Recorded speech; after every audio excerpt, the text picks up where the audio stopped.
3 things you need to know if someone asks you to be their medical proxy. That's in the good scenario. That's in the scenario where they ask.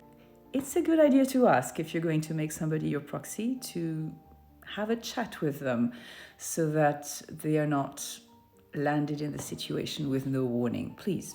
So if someone asks you to be their medical proxy, to be the one to be their voice in case they're no longer capable of being their own voice because disease has taken away decision-making capacity, you first need to have a discussion with that person about their priorities. You're going to be representing them, so you need to know what it is they want you to represent.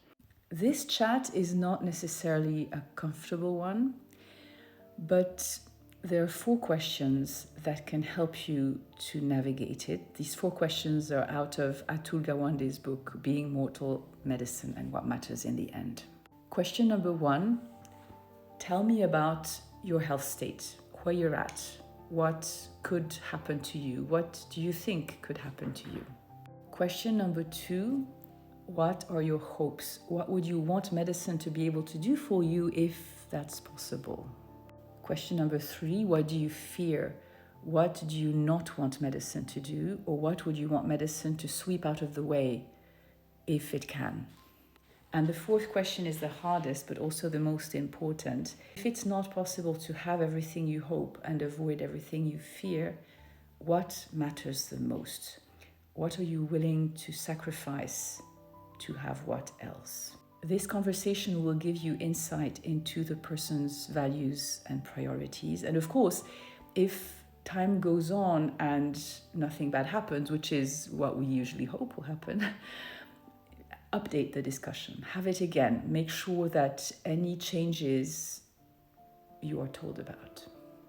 And that is question number 1. Question number 1 is crucial. Being a proxy is hard. Having to make decisions in the name of someone else, especially someone near and dear to you, is hard.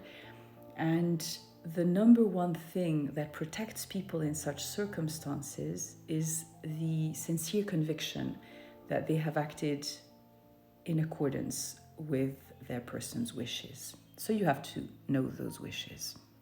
Question number 2 that you should address if you're asked to be somebody's proxy is who else is going to be around when the time comes.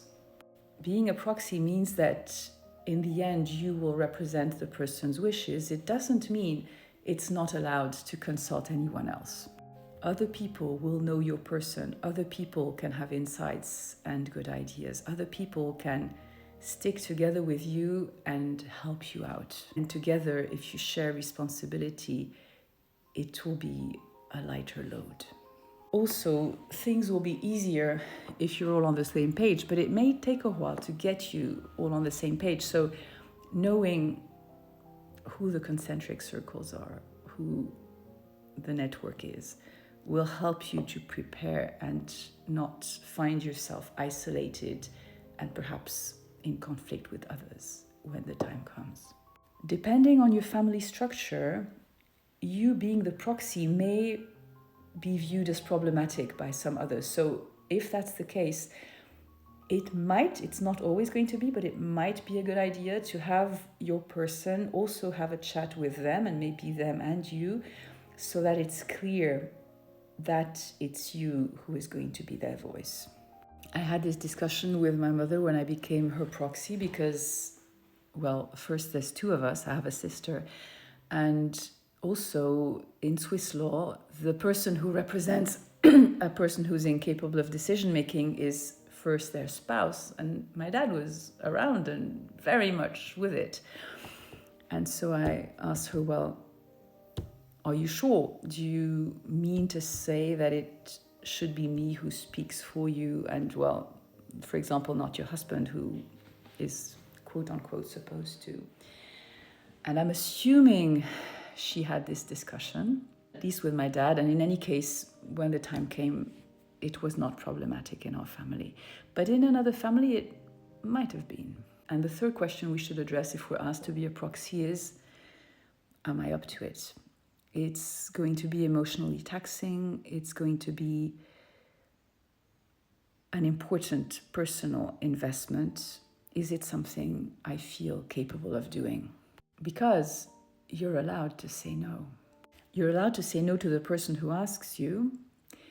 You're even allowed to say no after you've been named, and this is particularly important if you've been named without being told. You're allowed to say no to the healthcare team when they ask you to be the proxy because you've been named. You can say, this is not something I can do.